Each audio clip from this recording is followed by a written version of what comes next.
Tulo ka miyembro sa usa ka banay ang mipahimulos sa libreng medical services nga gidalit sa probinsya sa Sugbo didto sa lungsod sa Mualboal ato sa pagpahigayon og caravan of services alang sa 7º distrito kaniadtong Miyerkules, Marso 16. Si Maxima Deligano, 85 anyos, giubanan sa iyang mga anak nga sila Beatriz Jimeno og Falconia Sabanal aron magpakonsulta.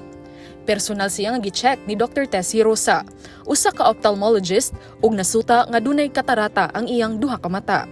Misaad si Dr. Hirosa nga operahan si Nanay Maxima og libre. Sa pagkakaron, gitagaan usa siya og libre nga reading glasses. Ang iyang duha ka anak nakadawat sab og libreng reading glasses. Gawas pa sa ilang nadawat nga mga tambal ug bitamina gikan sa caravan.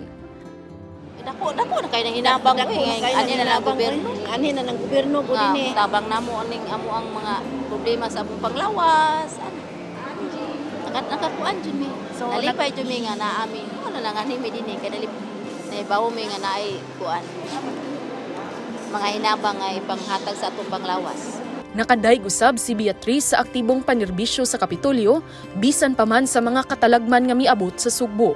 Sa kalayo sa among gipuy-an, naabot gyapon ang hinabang. Dagang hinabang oy sa barangay, sa gobyerno, kadawat ko kog dasig Sugbo. Kuan man ako kanang nahapla mag akong balay nako. Nakadawat kog it. Tungod sa caravan of services sa Kapitolyo, daghang katawhan ang nausab ang kinabuhi tungod sa ilang mga nadawat nga mga hinabang. Usa kanila mao si Marieta, kansang anak nga si Steve Ross, dili makalakaw tungod sa sakit nga meningitis.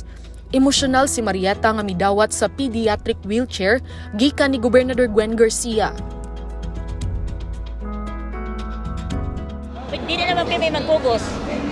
Nila siya kalingkuran ba? Kaya may man siya mahulog. Dugay na ko nangandoy dahil. Kaya nakatawat yun ko. Karong hindi na maghago ako mga anak ba o bantay niya nga. Sige, karga.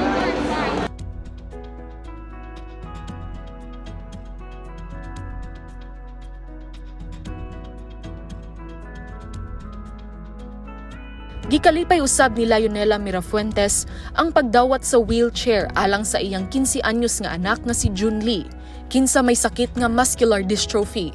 Kaysa unang higayon, nakabato na gayud siya og wheelchair nga gihatag sa caravan sa Kapitolyo. Makatabang yun kay masuroy-suroy man siya dito sa kuan semento naman ang kalsada. Makasuroy-suroy na siya sa gawas. Di na kay siya ra usa sa balay magtingkot. Makasuroy-suroy na siya, makakita na siya ang mga bata. Ang maong mga talan-awon atul sa caravan, nakahimo kang Gobernador Garcia nga mapahiubsanon. Alang kaniya, gihimo lamang siya nga instrumento sa labang makagagahom aron pagtabang sa mga nanginahanglang Sugboanon. Sa makadaghan nga higayon, makapasalamat ko sa Diyos sa kahitasan nga gitagaan ako ni ining kahigayunan nga mahimong instrumento nga makapaabot ni ining mga serbisyo, ni ining mga panginahanglan ngadto sa labaw nga nagkinahanglan. Kamo ang labing duol sa kasing-kasing sa atong Diyos sa kahitasan. Busa kamo usab ang labing duol sa akong kasing-kasing.